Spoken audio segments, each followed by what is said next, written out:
இடைவேளையை தொடர்ந்து இணைந்திருக்கின்றோம். அடுத்த கலந்துரையாடல் பகுதியோடு நாங்கள் ஆரம்பத்திலேயே சொல்லியிருந்தோம், படைப்பாளர்களை தான் இன்று அடையாளப்படுத்த இருக்கின்றோம் என்று. அந்த வகையில் மலையகத்தை சேர்த்த ஒரு இலக்கிய படைப்பாளியை தான் அடுத்த விருந்தினராக நாங்கள் உங்களுக்கு அறிமுகப்படுத்த இருக்கின்றோம். இவருக்கு அறிமுகம் தேவையில்லை, நிறைய பேருக்கு தெரியும். இருந்தாலும் நாங்கள் ஒரு முறை அவருக்கான அறிமுகத்தை கொடுக்கலாம் என்று நினைக்கின்றோம். தனது ஊரையே பெருமையாக தனது பெயரோடு இணைத்துக் கொண்ட பசறையூர் ஏஎஸ் பாலச்சந்திரன் அவர்கள் தான் எங்களோடு இணைந்திருக்கின்றார். சிறுகதை, கவிதை என்று பல இலக்கிய படைப்புகளை எமக்காக தந்தவர். இவருடைய படைப்புகள் பத்திரிகைகளில், நாளாந்த பத்திரிகைகளிலும் வெளியாகி இருக்கின்றது. பேசலாம், இவரோடு நிறைய விடயங்களை தெரிந்து கொள்ளலாம். எப்படி கலைத்துறை மீதான ஆர்வம் எங்கு ஆரம்பித்தீர்கள்? முதற்கண் வணக்கம். கலைத்துறை என்னும்போது நான் சாதாரண தரம் பயின்றுவிட்டு வீட்டில் பொழுதுபோக்காக ஒரு தொழிலுக்காக காத்திருந்த ஒரு சமயம் 90களில். அப்போது தொழில் கிடைக்கும் வரை ஏதாவது செய்ய வேண்டும் என்பதற்காக அந்த காலத்தில் இருந்தது நமது அன்னை வானொலி மட்டுமே. இந்த அன்னை வானொலியை கேட்க ஆரம்பித்தேன் ஒரு பொழுதுபோக்குக்காக. பிறகு அதில் நானும் எழுத வேண்டும், எனது ஆக்கங்களும் ஒளிபரப்பாக வேண்டும் என்ற ஒரு ஆசையில் எழுத தொங்கினது தான் ஆரம்பம். பின்னாளில் வானொலியில் மட்டும் இருக்கக்கூடாது, பத்திரிகை துறைக்கும் போக வேண்டும் என்று அந்த காலத்தில் பிரபலமாக இருந்த சில பத்திரிகைகளுக்கு சிறு சிறு ஆக்கங்கள் எழுத ஆரம்பித்தேன். இதுதான் ஆரம்பம். எதுவாக இருந்தாலுமே நாங்கள் ஒரு படைப்பை படைத்தவுடன் அந்த படைப்புக்கான அங்கீகாரம் என்ற ஒன்று தான் அடுத்தடுத்து நம்மை நகர்த்தக்கூடியதாக இருக்கும். எந்த படைப்பு உங்களுக்கான ஒரு அங்கீகாரத்தை தந்தது? யார் உங்களை முதலில் பாராட்டினார்? இது சிறப்பாக இருக்கு, தொடர்ந்து செய்யுங்கள் என்ற அந்த பாராட்டு, முதல் பாராட்டு என்னும்போது என்னுடைய நண்பர்கள், என்னோடு சுற்றம் சூழ இருந்தவர்கள். அந்த நண்பர்கள் தான் முதலில் கூறினார்கள், நேற்று வானொலியில் இதை கேட்டோம், மிக சிறப்பாக இருந்தது, தொடர்ந்து எழுதுங்கள் என்று என்னுடன் இருந்த அந்த கால பாடசாலை நண்பர்கள் தான் முதல் அங்கீகாரம் எனக்கு தந்தார்கள். முதல் படைப்பு ஞாபகம் இருக்கின்றதா? முதல் படைப்பு எப்படிங்கும்போது வானொலியை பொறுத்தவரையில் நீங்கள் கேட்டவை, விடுமுறை விருப்பம் என்று அந்த காலத்தில் தபால் அட்டையில் தான் இருக்கும். அந்த முதலில் அவற்றுக்குத்தான் தபால் அட்டை எழுதத் தொடங்கினேன். பிறகு இசை மாலை, இன்றைய நேயர், இசையும் கதையும் என்று எழுதும்போது அதுகளுக்கும் எழுத ஆரம்பித்தேன். நான் எழுதிய எல்லா ஆக்கங்களுமே அந்த காலத்தில் ஒளிபரப்பாகி இருக்கின்றன.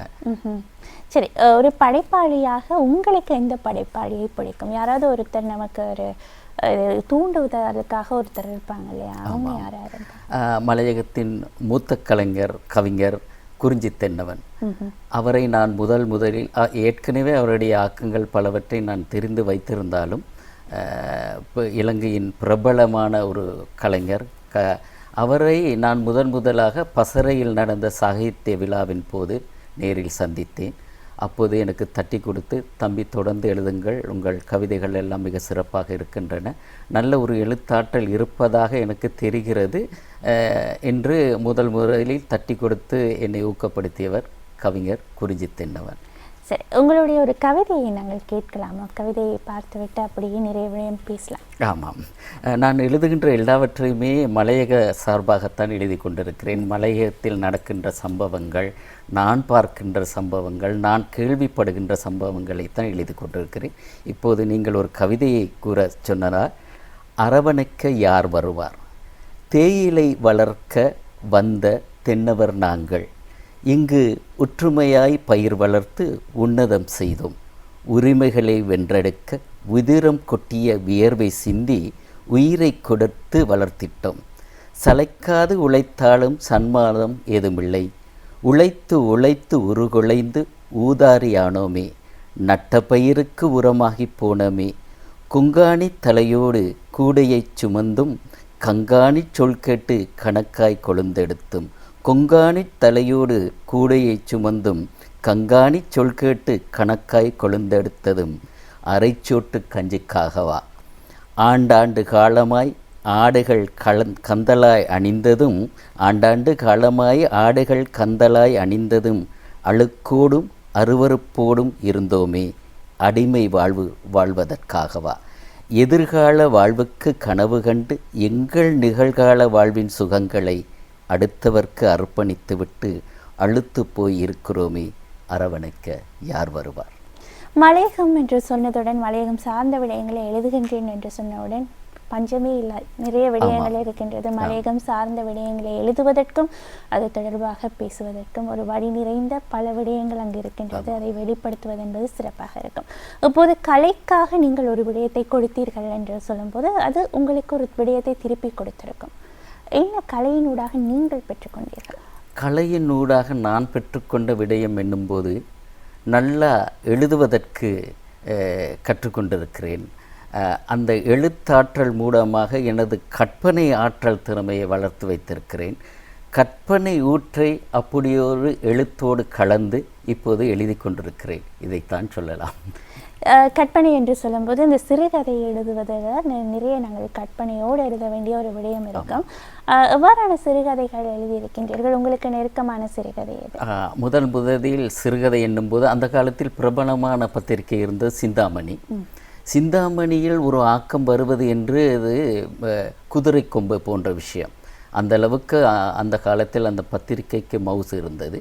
அதற்கு ஒரு சிறுகதை எழுத வேண்டும் என்பதற்காக நிறைய கற்பனை பண்ணி நிறைய எழுதி அனுப்பியிருந்தாலும் முதலில் 90களில் ஒரு கதை வந்தது சிந்தாமணியில், கைமாறிய காதல். இது ஒரு பல்கலைக்கழக சம்பவ காதல் விடயத்தை வைத்து ஒரு கற்பனையாக நான் உருவாக்கி எழுதிய ஒரு கதை. இதுதான் முதலில் சிந்தாமணியில் வந்தது. அதனைத் தொடர்ந்து மித்திரன் வாரமலர், அதுக்கும் கதைகள் எழுத ஆரம்பித்தேன். பின்னாளில் அப்படியே அதை காதல் விடயங்களை விட்டுவிட்டு நமது மலையக சம்பவங்களை மலையக விடயங்களை வைத்து கதைகள் எழுத வேண்டும் என்று எழுத ஆரம்பித்து பீலிச்சண்டை, உரமாகி போன உயர்ந்தவர்கள், அடம்பன் கொடியும் திரண்டால் மிடுக்கு என்று எழுதி கொண்டே வருகிறேன். நிறைய எழுதியிருக்கிறேன், இன்னும் எழுதி கொண்டே வருகிறேன். நிச்சயமாக இந்த கலைத்துறையில் இருப்பவர்களின் நிலையை யோசிக்கும் போது சற்று கவலையாக இருக்கும். இலங்கையை பொறுத்தவரையில் இவ்வளவு சிரமம் இருந்தாலும் எது உங்களை இதில் தக்க வைத்து கொண்டிருக்கின்றது? கலைத்துறையில் நீண்ட நாள் பயணிக்க வேண்டும் என்றால் எங்களுக்கு தெரியும் எவ்வளவு சிரமம் இருக்கின்றது என்று. எது உங்களை இதில் இருக்க வைக்கின்றது? நான் ஆரம்பத்திலே சொன்னேன், ஒரு தொழிலுக்காக காத்திருக்கும் வரை இதை ஆரம்பித்தேன் என்று. பின்னால் அது மாறிவிட்டது. தொழிலை பற்றியோ என்னை பற்றியோ எனது எதிர்காலத்தை பற்றியோ நான் நினைத்தும் பார்க்கவில்லை. எழுத ஆரம்பித்தவுடன் இதில் ஒரு ஆர்வம் ஏற்பட்டதால் எனக்கு ஒரு தொழிலை நாம் எடுத்துக்கொள்ள வேண்டும், எனக்குரிய ஒரு வாழ்க்கையை அமைத்து கொள்ள வேண்டும், திருமணம் முடிக்க வேண்டும் என்றெல்லாம் நான் எண்ணவில்லை. எழுத ஆரம்பித்த பிறகு எழுதி கொண்டே இருக்கிறேன். அதனால் ஒரு சிறந்த தொழில் கிடைக்கக்கூடிய வாய்ப்புகள் பல கை நழுவியும் போயிருந்தன. ஏனென்றால் அதில் எனக்கு ஆர்வம் இல்லாததால் அப்படியே ஒரு 30 வயது வரை கலைத்துறைக்காகவே என் காலத்தை கழித்து விட்டேன். கலைக்காகவே வாழ்வையே அர்ப்பணித்திருக்கின்றீர்கள் என்று சொல்லலாம். குறிப்பாக ரசிகர்களிடமோ அல்லது இந்த படைப்பாளிகளை எப்படி பார்க்க வேண்டும் என்ற எதிர்பார்ப்பு உங்களிடம் இருக்கின்றது? படைப்பாளிகள் அன்றும் இன்றும் பார்க்கும்போது நிறைய வித்தியாசம் இருக்கிறது. அன்று நல்ல அனுபவித்த சில விஷயங்களை எழுதினார்கள், தேடினார்கள், நல்ல தேடல்கள் இருந்தது. இப்போது அப்படி அல்ல, எல்லாம் இந்த கையடக்க தொலைபேசியிலே அடங்கிவிட்டதால் நல்ல கற்பனை செய்வது குறைந்து விட்டுறது, நிறைய விடயங்களை தேடல் குறைந்திருக்கிறது என்று தான் சொல்லலாம். மீண்டும் ஒரு கவிதை பார்த்து விடலாமா? இதுவும் எப்படி? உழைப்பாளி மண்வெட்டியை கையில் எடுத்து மலை ஏறி மாடாய் உழைக்கும் இவன் உழைப்பாளி. கத்தியை கைபிடித்து கணக்காய் குறிபார்த்து கவ்வாத்து வெட்டும் இவனே உழைப்பாளி. அளவாங்காள் அழகாய் குளிபறித்து ஆர்வத்தோடு கன்று நாட்டும் இவனே உழைப்பாளி. தேகம் வியர்க்க வியர்க்க தெம்போடு தேயிலை செடிகளுக்கு உரம் போடும் இவனே உண்மையான உழைப்பாளி. உழைத்து களைத்த உள்ளங்களுக்கு உற்சாகமூட்டி உரமேந்தும் இவனே உழைப்பாளி. நல்ல பயிர் வளர்த்து நாட்டுக்காக உழைத்து வீட்டுரிமை கேட்டு விரைத்து அடைந்து நிற்கும் இவனே உழைப்பாளி. ஓட்டுரிமை தந்துவிட்டோம் உனக்கு உண்டு வீட்டுரிமை, ஓட்டுரிமை தந்துவிட்டோம் உனக்கு உண்டு வீட்டுரிமை என்று வீரம் பேசும் தேசபக்தி கொண்டோரை மதித்து வாழும் இவனே உண்மையான உழைப்பாளி. கதிரவனுக்கும் இவனுக்கும் கடமையில் ஒற்றுமை, காட்டை அழித்து கன்று நாட்டி நாட்டை காத்து வரும் இவனே உண்மையான உழைப்பாளி. இத்தனை படைப்புகளும் புத்தக வடிவில் வெளியாகி இருக்கின்றது. அதன் நிலைமை எப்படி இருக்கின்றது? நிறைய பத்திரிகைகளுக்கு எழுதியிருக்கின்றீர்கள், அவற்றை தொகுப்பாக வெளியிடும் நோக்கு எப்படி? ஆமாம், என்னை பொறுத்தவரையில் ஒரு சிறிய உத்தியோகத்தில் இருக்கிறேன். அதனைத் தொடர்ந்து குடும்பம் அப்படிங்கும்போது இந்த கலைத்துறைக்கு கொஞ்சம் செலவு பண்ணுறது கஷ்டமாக இருக்கிறது. அவ்வப்போது எப்படியாவது எல்லோரும் கேட்கின்ற கேள்விதான், ஏன் ஒரு நூலை வெளியிடவில்லை, வெளியிடலாமே, இது உங்களோடு நின்றுவிடக்கூடாது, எப்போவாவது இது ஒரு பொக்கிஷமாக இருக்க வேண்டும் என்று எல்லோரும் கேட்பது. பலமுறை முயற்சித்தேன். சான் ஏறினால் முழம் சறுக்கும் என்று சொல்வார்கள், அந்த நிலைதான். இப்போதாவது நான் ஏற்பாடு பண்ணும்போது அதற்கு அங்கே வேறு ஒரு தடை வந்து விடுகிறது. இப்படியே ரொம்ப கஷ்டப்பட்டு இப்போது எனது சிறுகதைகள் சிலவற்றை நூலாக வெளியிட அச்சகத்துக்கு கொடுத்திருக்கிறேன். அநேகமாக அடுத்த மாதம் அளவில் என் கை கிடைத்துவிடும். கலாச்சார அமைச்சினூடாக கலைஞர்களுக்காக உதவி வழங்கப்படுகின்றது. அது தொடர்பாக உங்களுக்கு ஏதாவது அறிவுறுத்தல்கள் கிடைக்கப்பட்டதா? அதை நீங்கள் நாடிய சமயங்கள் இருக்கின்றதா? என்னை பொறுத்தவரை நான் எதையுமே தேடி போவதில்லை. எனது திறமைகளை, எனது தகுதிகளை அறிந்து ஏதாவது நிறுவனங்கள், ஏதாவது ஒரு விடயங்கள் வருகின்றதா என்றால் ஏற்றுக்கொள்வேன். மற்றபடி நான் தேடி போவதில்லை. இதுவரை எந்த நிறுவனமோ எந்த கலாச்சார அமைப்புகளோ என்னை தேடி வரவில்லை, நான் தேடி போனதும் இல்லை, எந்த உதவிகளும் கிடைத்ததும் இல்லை.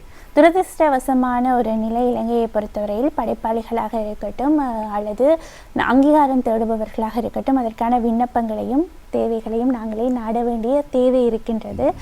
நம்மை தேடி வருவதை விட நாங்கள் தேட வேண்டிய துரதிருஷ்டவசமான சூழ்நிலையில் தான் நாங்கள் இருக்கின்றோம். ஆகவே நமக்கான விடயங்கள் கலைத்துறை சார்பாக நாங்கள் ஏதாவது ஒரு விடயத்தை பெற்றுக்கொள்ள வேண்டுமாக இருந்தால் அல்லது அதற்கான பொருளாதார ரீதியான உதவிகளை நாட வேண்டுமாக இருந்தால் நாங்கள் தான் விண்ணப்பிக்க வேண்டிய சூழ்நிலையிலும் இருக்கின்றோம். அதற்கான வாய்ப்புகளும் இருக்கின்றது. இது தொடர்பாக நிறைய கலைஞர்களுக்கு அது தொடர்பாக தெரியாமலும் இருக்கலாம். ஆகவே அதை நாங்கள் உங்களுக்கு நினைவுபடுத்துகின்றோம். கலாச்சார அமைச்சினூடாக உங்களுக்கு ஒரு சிறிய உதவித்தொகையை நீங்கள் பெறக்கூடிய வாய்ப்பு இருக்கின்றது. அது தொடர்பான சரியான வழிமுறைகளை நீங்கள் நாடும் போது அதற்கான வாய்ப்புகளும் இருக்கின்றது என்பதையும் நாங்கள் இந்த கலந்துரையாடல் பதிவினூடாக உங்களுக்கு தெரிவிக்கின்றோம்.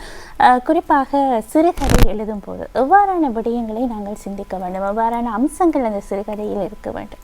சிறுகதை என்னும்போது வாசகருக்கு வாசித்து கொண்டு போகுது, அவருக்கு வாசிக்க தூண்டுதலை ஏற்படுத்த வேண்டும். நேரடியாக சம்பவங்களை மட்டும் வைத்து எழுதாமல் வர்ணனைகள் கட்டாயம் இருக்க வேண்டும். அந்த வாசகருக்கு பிடிக்கின்ற அளவு அவர் எதை எதிர்பார்க்கிறார் அப்படிங்கின்ற விடயங்களை எல்லாம் ஆராய்ந்து தான் நம்ம எழுத வேண்டுமே தவிர ஏதோ எழுதிவிட்டோம் என்பதற்காக வாசகனுக்கு அது சரியாக போய் சென்றடைந்து அவனுக்கு ஒரு சந்தோஷத்தை ஏற்படுத்தாவிடில் அதில் அர்த்தமில்லை. ஒரு கலைத்துறையில் இருப்பவர், நீங்கள் ஆரம்பத்திலே சொன்னீர்கள் ஒரு தேடல் இருக்க வேண்டும் என்று. எப்படி உங்களை மெருகூட்டிக் கொள்கின்றீர்கள்? எவ்வாறு இதற்கான பயிற்சிகளை நீங்கள் மேற்கொள்கின்றீர்கள்? நான் ஆரம்பத்தில் என்னுடைய தந்தை ஒரு வெளிக்கல உத்தியோகத்தராக தோட்டப்பகுதியில் இருந்தார். நான் ஆரம்பத்தில் வாழ்கின்ற காலத்தில், படிக்கின்ற காலத்தில், இருக்கின்ற காலத்தில் எல்லாம் இந்த மலையக சம்பவங்களை நான் காணுவதுண்டு. தந்தையோடு சென்று பார்ப்பதும் உண்டு, நிறைய கேள்விப்படுவதும் உண்டு. இவற்றை நாம் எப்படியாவது உலகத்துக்கு எடுத்து செல்ல வேண்டும். இப்படியான விடயங்கள் இங்கே மட்டும் தங்கிவிடக்கூடாது என்ற ஒரு எண்ணத்தில் தான் என்னுடைய கருத்துக்களை கொஞ்சம் சுவைபட மெருகூட்டி கவிதைகளாக, சிறுகதைகளாக எழுதி வருகிறேன். அண்மையில் நான் வாழ்கின்ற ஒரு பகுதியில் ஒரு சிறு சம்பவம். தோட்டப்புறத்தில் உங்களுக்கு தெரியும், 4 மணிக்குத்தான் தண்ணீர் திறப்பார்கள். ஒரே ஒரு டெப் மட்டும் தான் இருக்கும். 16 வீடுகள் அல்லது 12 வீடுகள் குடும்பங்கள் இருக்கும். இவர்கள் எல்லோருமே ஒன்றி குழும்பும் போது அங்கே பல பிரச்சனைகள் வரும். அப்படி நடந்த ஒரு சம்பவத்தை தான் பீலிச்சண்டை என்ற ஒரு சிறுகதையிலே நான் எடுத்து எம்பிக்கிறேன். அதுக்கு நல்ல வரவேற்பு வந்திருந்தது. நிறைய பேருக்கு தெரியும் இதுதான் விடயம் என்றாலும் அதை சிறுகதையாக வர்ணிக்கும் போது நல்ல ஒரு வரவேற்பு கிடைத்தது. நிச்சயமாக எழுத்துத்துறையில் நாங்கள் பயணிக்கின்றோம் அல்லது கலைத்துறையில் பயணிக்கின்றோம் என்றால் தேடல் அவசியம். அதே போல் வாசிப்பு என்பது மிகவும் அவசியமான ஒரு விடயமாக இருக்கின்றது. நீங்கள் யாருடைய புத்தகங்களை அதிகமாக வாசிப்பீர்கள்? எவ்வாறான படைப்புகளை அதிகமாக தேடுவீர்கள்? நான் ஆரம்பத்தில் எழுதி கொண்டிருக்கின்ற போது கொழும்பில் இருந்தார் என் மாமனார் ஒருவர். அவர் என்னுடைய ஆக்கங்களை வானொலி மூலம் கேட்டுவிட்டு அவரிடம் நிறைய புத்தகங்கள் இருந்தார். அந்த காலத்தில் அவர் நிறைய புத்தகங்களை சேர்த்து வைத்திருந்தார். கல்கி போன்ற இந்திய புத்தகங்கள், அந்த இந்திய அறிவுக்களஞ்சியம் நிறைய புத்தகங்கள், அந்த புத்தகங்களை அனைத்தையும் எனக்கு தந்தார். தம்பி, நீ இதை நன்றாக வாசி, இது பின்னாளில் உனக்கு உதவும் என்று. ஆரம்பத்தில் இந்திய புத்தகங்களைத்தான் நான் நிறைய வாசித்தேன். அதன் மூலமாகத்தான் நம் நாட்டில் ஒரு குறிப்பிட்ட ஒரு சில விடயங்கள் மட்டுமே அங்கீகரிக்கப்பட்டிருக்கின்றன. இந்திய புத்தகங்களை பொறுத்தவரை அப்படி இல்லை. பல விடயங்கள் இருக்கும். அங்கே சண்டை, காதல், எல்லா விடயங்களுமே இருக்கும். ஆகவே அவை எல்லாவற்றையும் ஆரம்பத்தில் நான் நிறைய வாசித்தேன். வாசித்த பிறகுதான் எனக்கு ஒரு அங்கீகாரத்தை நானே உருவாக்கி கொண்டேன். குறிப்பிட்ட எழுத்தாளர்கள் என்று யாரும் இல்லை என்று, ஆமாம், என்று அப்படி யாரும் என்று சொல்வதற்கு இல்லை. எதிர்காலத்தில் கலைத்துறையில் பயணிக்க ஆசைப்படும் இளையவர்களுக்கு நீங்கள் சொல்லக்கூடிய அறிவுரை? இளையவர்களே, நீங்கள் ஒரு விடயத்தில் மட்டும் தேங்கி விடாதீர்கள். நிறைய தேடல்கள் தேவை, நிறைய வாசியுங்கள். இப்போதெல்லாம் பார்த்தால் வாசிப்பு மிக குறைந்து விடுகிறது. நிறைய வாசியுங்கள், பத்திரிகைகள், சஞ்சிகைகள், நூல்கள் எல்லாவற்றையும் வாசியுங்கள், நிறைய விடயங்களை தேடிக்கொள்ளுங்கள் என்று கூறுகிறேன். நிச்சயமாக நிறைய தேடல்களோடு இருக்கும்போது நல்ல படைப்புகள் வரும்.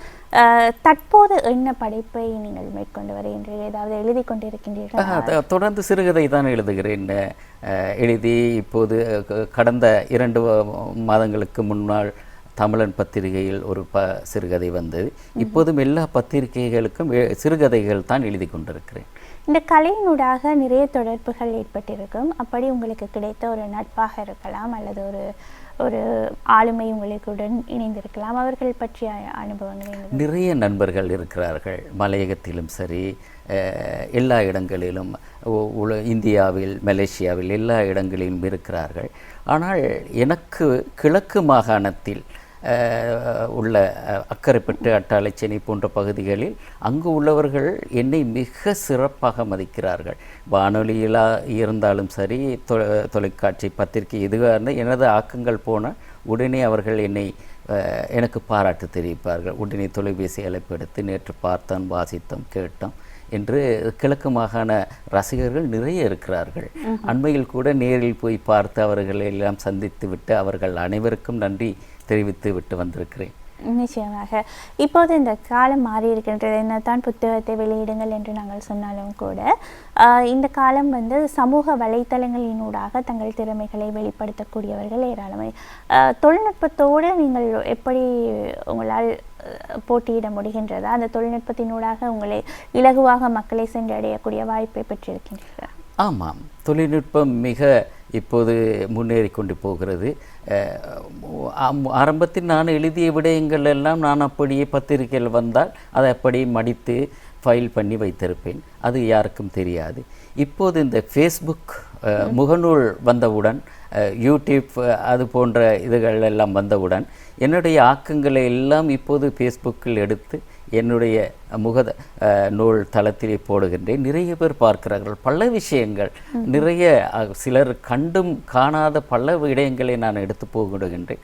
இது எனக்கு ஒரு வாய்ப்பு. பாருங்கள், என்னுடைய அந்த விடயங்களை எடுத்து செல்ல முடியாமல் இருந்த காலத்தில் இப்போது இந்த ஃபேஸ்புக் தளம் வந்திருப்பதால் நிறைய விஷயங்களை கூட அதன் மூலம் செய்து கொண்டிருக்கிறேன். உங்களுக்கு கிடைத்த அங்கீகாரம் தொடர்பாக பேசலாம். குறிப்பாக ஒரு ஃபைல் உங்களிடம் இருக்கின்றது. அதில் நிறைய சான்றிதழ்களை பார்க்கக்கூடிய வாய்ப்பு இருக்கின்றது. அந்த சான்றிதழ்களை எனக்கு தந்துவிட்டு அதை தொடர்பாக சொல்லலாம்.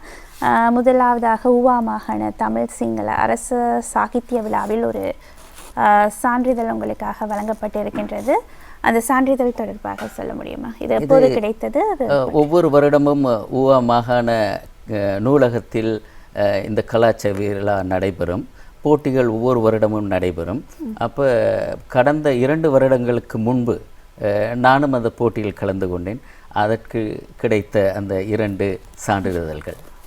அடுத்ததாகவும் அதே இடத்தில் கிடைத்த 2 சான்றிதழ்கள் உங்களுக்காக இருக்கின்றது. அடுத்ததாக இந்த சான்றிதழ் தொடர்பாக இலங்கை ஒலிபரப்பு கூட்டுத்தாபன மலையக சேவையில் நடந்த சிறுகதை போட்டியிலே எனது சிறுகதைக்கு கிடைத்த சான்றிதழ்.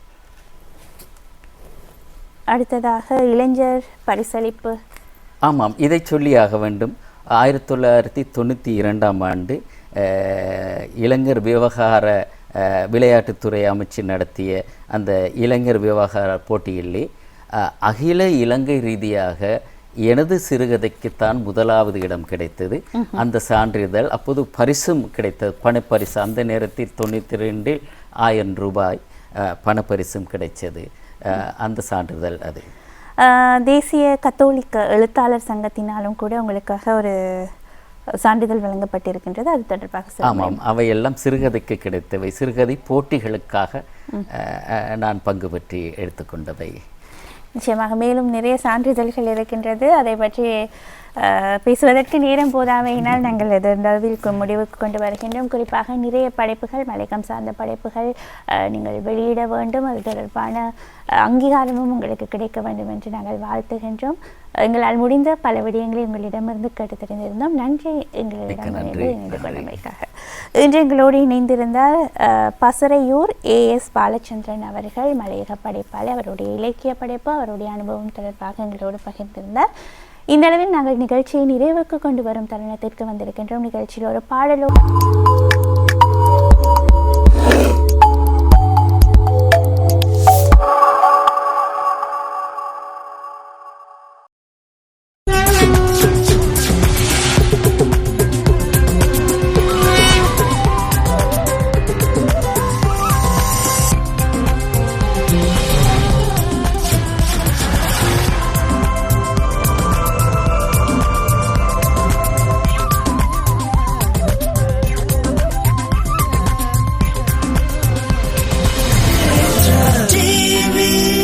நேத்ரா டிவி, நேசத்தின் நெருக்கம்.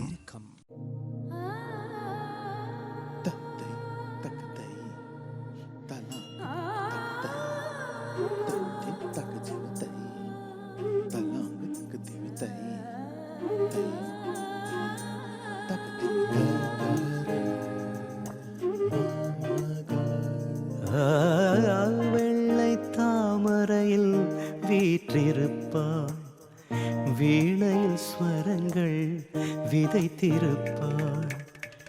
வெள்ளை தாமரையில் வீற்றிருப்பார், வீணையில் ஸ்வரங்கள் விதைத்திருப்பார். பனித்துளியாய் படர்ந்திருப்பார், பைங்கிளியாய் பறந்திருப்பாள். மனதினை ஆண்டாள் என ஆண்டாள், இவள் திருவிழி ஒளி தரும் சுடர் கொடியா.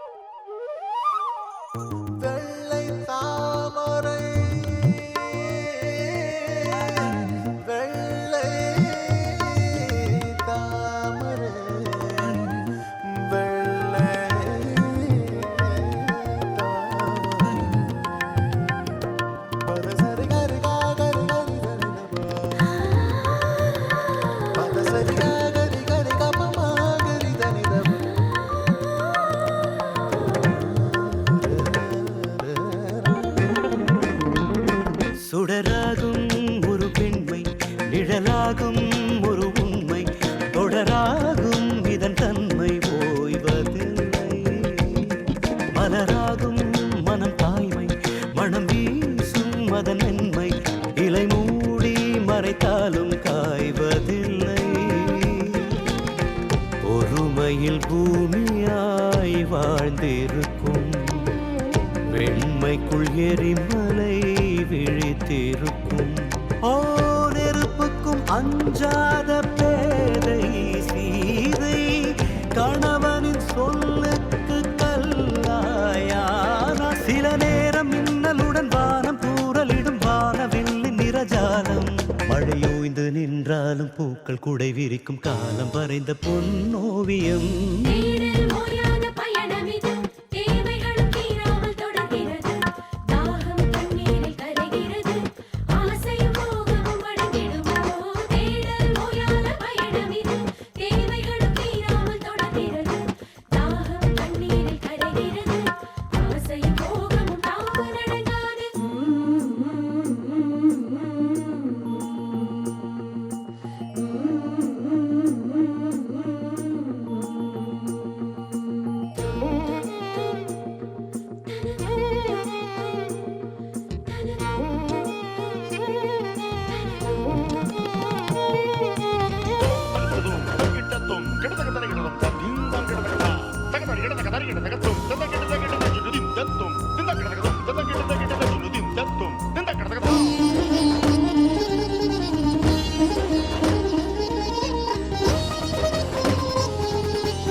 அலைபாயும் மனதோடு ஓடுகிறோம்.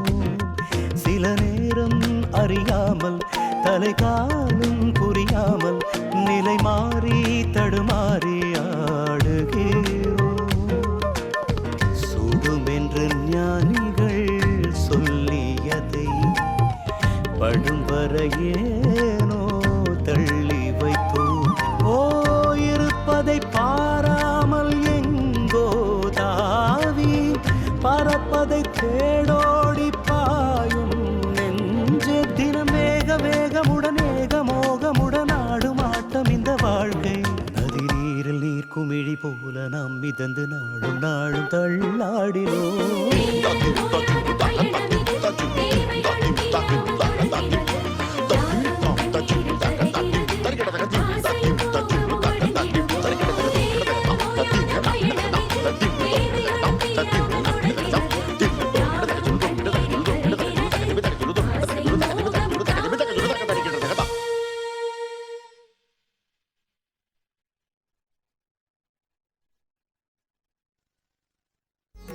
அந்த வெல்விஷரு நீங்க தான் பெரியப்பா.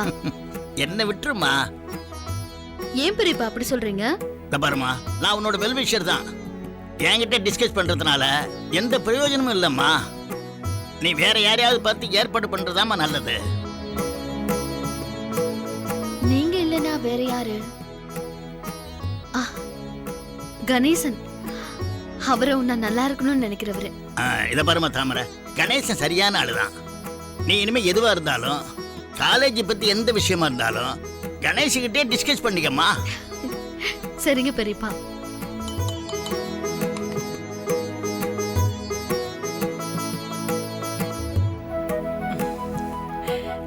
இந்தாங்க ஐயா. கோகிலா, காஃபில கொஞ்சமா சுகரை காட்டி இருக்கிறியா? காட்டியிருக்கேன்.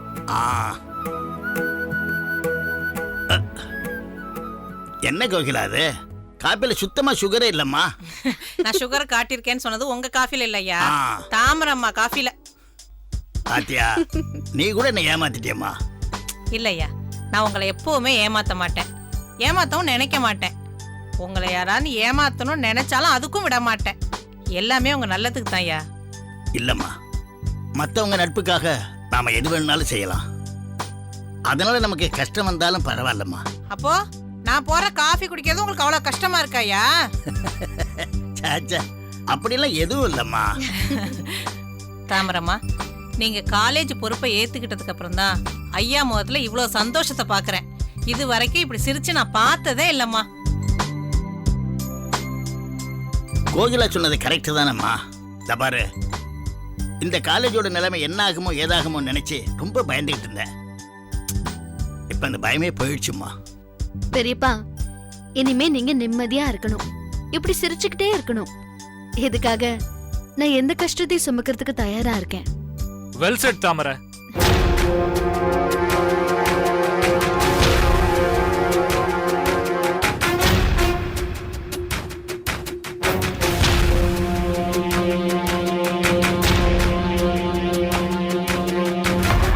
காலேஜ் பக்கம் போயிருந்தேன், ரொம்ப பெருமையா இருந்தது.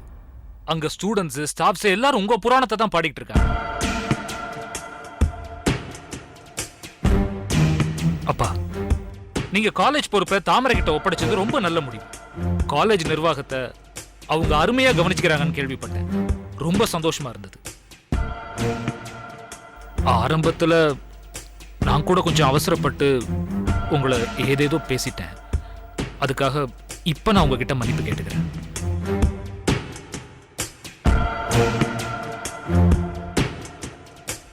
பாரு, நீ பேசின தப்புன்னு உணர்ந்துட்டல்ல. தாமரை இருக்காளே, அவ எதையுமே மனசுல வச்சுக்கிட்டு இருக்கிற பொண்ணு இல்ல. மன்னிக்கவும் மறக்கவும் தெரிஞ்ச பொண்ணு இவ. என்ன தாமரை, நான் சொல்றது சரிதானே? கரெக்ட் தான் பெரியப்பா. ஆனா இப்பவும் கதர் மனசு திருந்தி என்கிட்ட மன்னிப்பு கேட்கல. இல்ல, நான் உண்மையிலேயே மனசு திருந்தி நான் முதல்ல பேசினதுக்கெல்லாம் வருத்தப்பட்டு தான் மன்னிப்பு கேட்கிறேன். ஆனா இதுக்கு மேலேயும் நீங்க என்ன சந்தேகப்பட்டீங்கன்னா அதை விட பெரிய தண்டனை எனக்கு வேற எதுவும் இருக்க முடியாது. இல்ல, எனக்கு என்னமோ நம்பிக்கை வரல. இந்த மன்னிப்புக்கு பின்னால வேற ஏதோ பிளான் இருக்குமோன்னு தோணுது.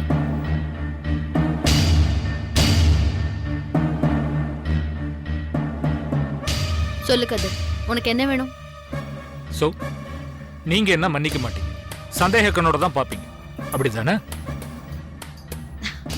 என்ன நீ எதை சொன்னாலும் கொஞ்சம் புரியுற மாதிரி சொல்லு. நான் திருந்தலன்னு சந்தேகப்படுறீங்கல்ல, அதான் கேட்டேன். நீ எப்ப கேட்டு போன திருந்துறதுக்கு? சரி, உங்க சந்தேகம் தான் என்ன? நீ எங்க கதிர் தானான்னு எனக்கு சந்தேகமா இருக்கு.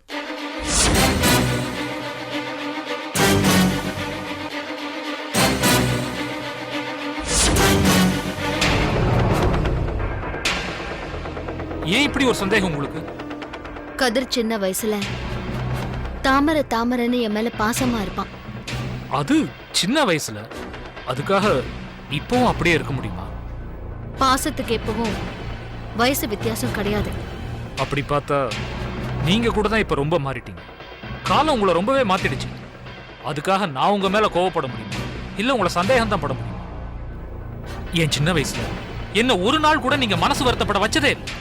ஆனா இப்போ உங்க வார்த்தையால தினம் என்ன கொஞ்சம் கொஞ்சமா குத்தி குத்தி கொன்னுட்டு இருக்கீங்க. அதுக்காக நீங்க என் தாமரக்கா இல்லைன்னு ஆயிடுமா?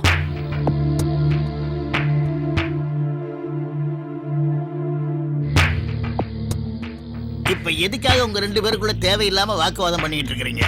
2 பேரும் அமைதியா உட்கார்ந்து மனசை விட்டு பேசுங்க, அப்புறம் எல்லாம் சரியா போயிடும்.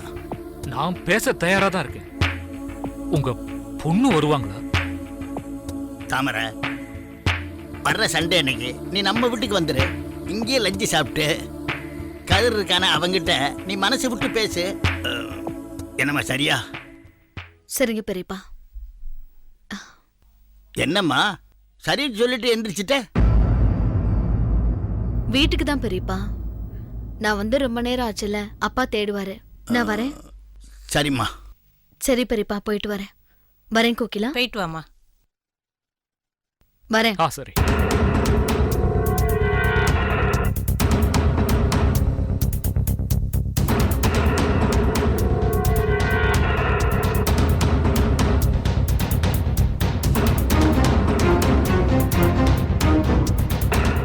வெள்ளை தாமரையில் வீற்றிருப்பா.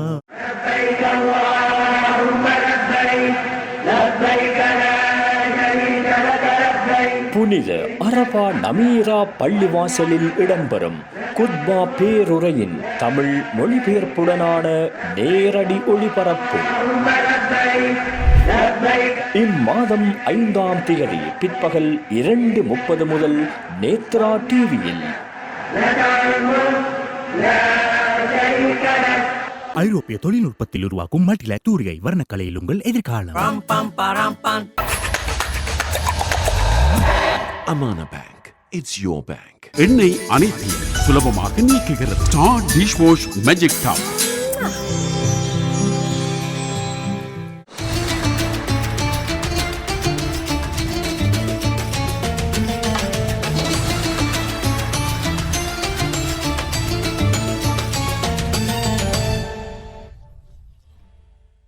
வெள்ளை தாமரையில் வீற்றிருப்பா.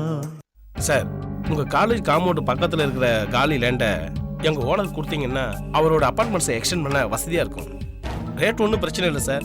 இன்னைக்கு மார்க்கெட்ல என்ன ரேட்டு போதோ அதை விட ஜாஸ்தியா கொடுக்க எங்க ஓனர் ரெடியா இருக்காரு. லேட் பண்ணாதீங்க சார்.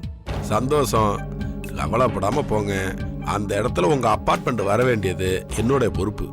ரொம்ப நன்றிங்க சார். இது எவ்வளவு சீக்கிரம் முடிச்சு கொடுக்குறீங்களோ அவ்வளவு சீக்கிரம் எங்க ஓனரும் பில்டிங் ஒர்க் ஆரம்பிக்க ரெடியா இருக்கார் சார்.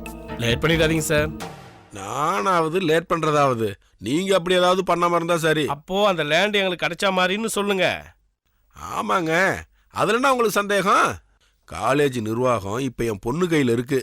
நான் ஒரு வார்த்தை இப்படி சொன்னா போதும், சரிப்பா சரிப்பான்னு உடனே கையெழுத்து போட்டு கொடுத்துருவா. நீங்க கவலையே படாதீங்க. சரிங்க சார். வாமா தாமரை, இப்பதான் உன்னை பத்தி உங்கள்கிட்ட பேசிட்டு இருந்தேன். சரியான நேரத்துக்கு நீனே வந்துட்ட. என்னப்பா விஷயம்? இவரு லேண்ட் புரோக்கர்மா. நம்ம கதிர் காலேஜ் பக்கத்துல அனனி அபார்ட்மெண்ட்ஸ் ஒரு அபார்ட்மெண்ட் இருக்குல்ல, அதை இவர் ஓனர் தான் கட்டியிருக்காரு. வணக்கம்மா. வணக்கம் வணக்கம், உட்காருங்க. தாமரை, அவங்க அப்பார்ட்மெண்ட்ஸ் பக்கத்துல நம்ம காலேஜ் காம்பவுண்டுக்குள்ள காலி இடம் இருக்குல்ல, அதை விலை கேட்டு வந்திருக்கிறாங்க. எந்த முடிவா இருந்தாலும் என் பொண்ணு தாமரை தான் எடுக்கணும். அவள்கிட்ட ஒரு வார்த்தை கேட்டுட்டு சொல்றேன்னு சொன்னேன். கரெக்டா நீயும் வந்துட்ட. என்னம்மா சொல்ற? உன் அபிப்பிராயம் என்ன? இதுல நான் அபிப்பிராயம் சொல்றதுக்கு என்னப்பா இருக்கு? இதுல முடிவெடுக்கிற உரிமை பெரியப்பாவுக்கு தான் இருக்கு. நான் அவர்கிட்ட வேணா கேட்டு சொல்றேன். நல்ல முடிவா கேட்டு சொல்லுங்க மேடம். பாப்போம். அப்போ நான் வரட்டுங்களா மேடம்? வரேங்க சார். வாங்க.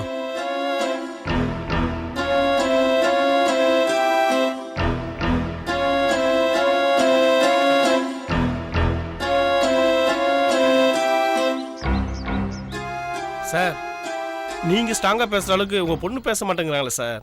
ஏதோ பெரியப்பா கிட்ட பேசணும் அப்படி இப்படின்னு சொல்றாங்களே சார். எங்களுக்கு லேண்ட் கிடைக்குமா கிடைக்காதா சார்? அட, பொம்பளை புள்ள தானங்க. ஒரு தயக்கம், சின்ன குழப்பம், உலக அறிவு பத்தாது பாருங்க. இப்ப உள்ள போய் 4 வார்த்தை பேசுறேன்னா அப்படியாப்பா சரிப்பான்னு சொல்லுவா. இது நடக்குமா நடக்காதான்னு சந்தேகப்பட்டு இருக்காதீங்க. சார், உங்களை தான் நான் மலை போல நம்பிட்டு இருக்கேன் சார். கடைசி நேரத்தில் கையை வச்சுட்டாதீங்க சார். அப்படிலாம் எதுவும் நடக்காது. நம்பிக்கையோட போயிட்டு வாங்க. போயிட்டு வாங்க. சரி, வரேங்க சார்.